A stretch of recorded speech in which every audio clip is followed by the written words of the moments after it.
X, that's exciting. I don't think I've done that before. Well, let's get into it.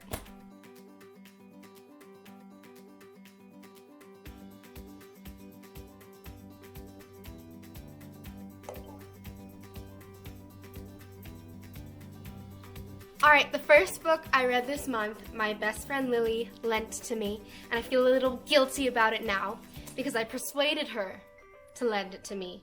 She hadn't read it yet, you see, and now she can't for a while because we're in quarantine, and she lives really far away. But that book is Daisy Jones and the Six by Taylor Jenkins Reid.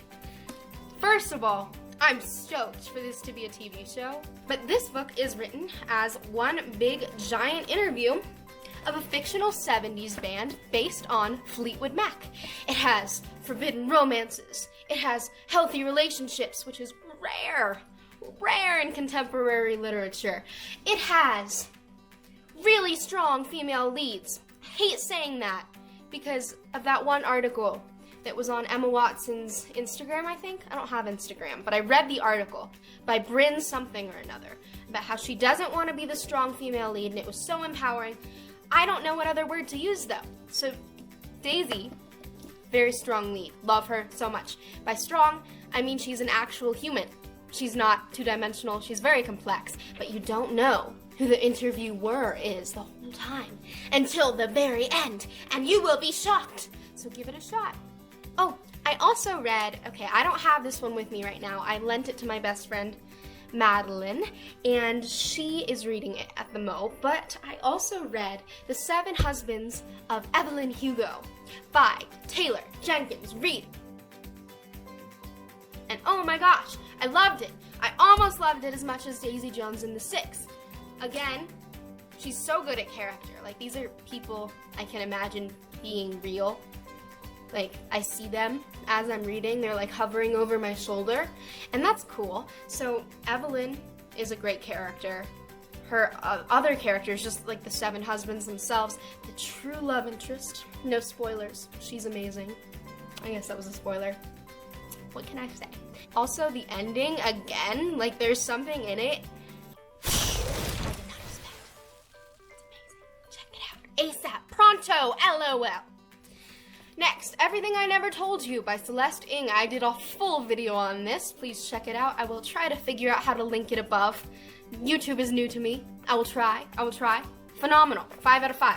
Poet X by Elizabeth Acevedo. She's supposed to come to my school in April. And that's not gonna happen because coronavirus. It's the sentiment that counts. I would have loved talking to her. This was a really interesting book. I did only give it 3 out of 5 stars. I loved that it explored a character I'd never read before. It was a Dominican-American girl, and I hadn't read from that perspective before. And she was very religious, again, a perspective I'm not very used to. So I appreciated the new window. That being said, I felt like the poetry, because it is written as an anthology of poems, I felt like that actually detracted from the story a little bit, which is odd, I know, because the character is supposed to be a poet. But I was talking to my friend Austin about it, and we kind of mutually agreed that this book was good, it was solid, I'd recommend it, you should read it. 7th grade me would have loved it, but the poetry distracted from the actual plot, and not much happened. It was a coming-of-age book. It was cute. It was deep. I recommend it. It dealt with real-life problems. Fire away. I love Saoirse Ronan. I saw the movie. Oh, I'm sorry, Brooke. I think I licked you. But it was so good, and I loved it so much. It's a 1950s book, I believe. It's historical. Maybe it's not 1950s. It's following World War II. So yeah, I was correct. Anyway, it's about a girl named Eilish, and she is Irish, and she's immigrating to America. And it's about her story in America. She falls in love in America. She's desperately homesick in America. She makes a life for herself in America. And it's also about the life she leaves behind back home, the people, the places that she loves and grew up with. It's really good. I enjoyed it. It took me a bit to get into it. I did prefer the movie. I know that I watched the movie first, that's probably why, but I loved it. Good character, very well written female character. again. Hate saying that, but they're not very common, so gotta point them out when you can. And I enjoyed it. It's cute. It's historical fiction. I wore my 50s-ish dress today because I was inspired. So check it out. It's a good one. All right. My mom bought this for me in the year 2014. And in 2014, how old was I? I was 11. And I never read it. And it is a children's book, I believe. Yeah, definitely a children's book. But it was cute. I enjoyed it. It's called The Traveling Restaurant, Jasper's Voyage in 3 parts by Barbara Else. It was cute. It takes place in kind of a fairy tale-esque kingdom, and it follows 12-year-old Jasper, who is separated from his family when they're fleeing an evil temporary monarch. And he ends up on a traveling restaurant. He's cute. Never read a character named Jasper. I once wanted to name a dog Jasper, but it didn't happen. So I lived vicariously through this human Jasper. Henry Himself by Stewart. Oh, Nan. Ooh, it has a shiny cover. Yeah, I didn't realize that this was a sequel, but nonetheless, it was really good. Chronologically, it's the first book in this series, I guess, that Onan writes about the Maxwell family. But it's just about this old guy named Henry, and he's reminiscing on his life. He's thinking about what he's done right, what he's maybe not done right, who's treated wrong, who he's treated well, his regrets, his loves, all of that. And it was cute. I liked it very much. It was quite deep. I had to put it down often, not because it was heavy per se, but because it was sad. It's about regret at the end of the day, and it's about ordinary life, which I think we're all missing right now, and we'd like to get back to. So it was fun to read about him, like, not stopping all the way at a stop sign. Gotta show you this bookmark. I made it. It's a bookworm. I'm so excited. The Mermaid and Mrs. Hancock.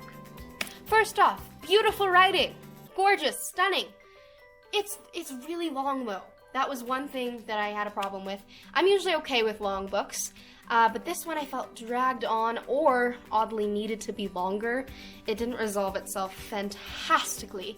Another thing I had trouble with, I had a hard time following the main characters. I did not care for one of the main characters until about, I don't know, the last few chapters.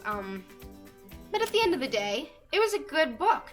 It was shortlisted for the 2018 Women's Prize for Fiction. I mean, that itself is fantastic. It's cute. It's about a mermaid. You can't go wrong. Also, the library is closed and I can't return it. So I'll have it for a while.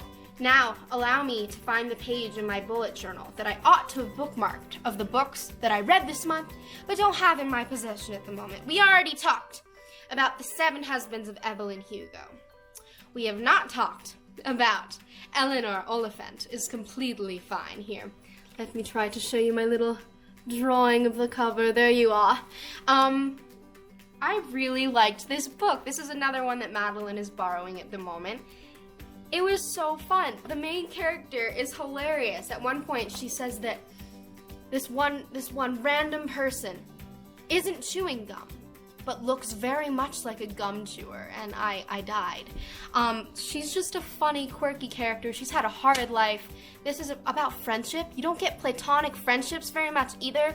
I love the friends to lovers trope, but sometimes it's cool to have just a solid friendship, and you really get that in this book. And I love her best pal. His name is Raymond. He's fantastic. He's a good guy. I gave this book a 4 out of 5 stars. I loved it. I'd recommend it. Guys, I forgot to grab one. Sharp Objects. So good. So scary. I'm currently having an Amy Adams phase, so I knew that she was in Sharp Objects, the TV show. Haven't seen it. Don't plan to because the book freaked me out. But I gave it a 5 out of 5 stars. I cannot stop thinking about Sharp Objects. It's kind of a whodunit. And I kind of predicted whodunit, but it's like 2 parts of whodunit, and I only got the first part, so it was amazing. I finished it in a day, so bravo, Gillian Flynn, bravo. I love Anne of Green Gables. You're gonna figure that out. This month, I listened on audiobook to books 2 and 3. Anne of Avonlea and Anne of the Island. I love Anne Shirley, guys. She's the best. Lucy Maud Montgomery makes me happy. She writes about nature a lot, and I don't get to go outside too often at the moment, so it's really lovely. The characters are great, the relationships are great, they're funny. Davy is one of the twins in the book. I'm not really gonna go into them, don't want to spoil it for you. He cracks me up. He wants to know why, about everything. Also, fun anecdote, this was like the best thing that happened in March. On the first day of spring, it was snowing, and I opened my blind to look out the window at the pretty snow, and I turned on my audiobook, which was Anne of Avonlea, and I'm looking outside. I'm looking at the snow, right? I'm looking at the snow-covered trees, and the first sentence of the audiobook that morning was, "It looks like snow," said Marilla. And that was a happy thing. So that's it, my friends. That is my March wrap-up. I hope you enjoyed. This was a chaotic month, but a good reading one. So I hope you also had a good one, and I will see you next time.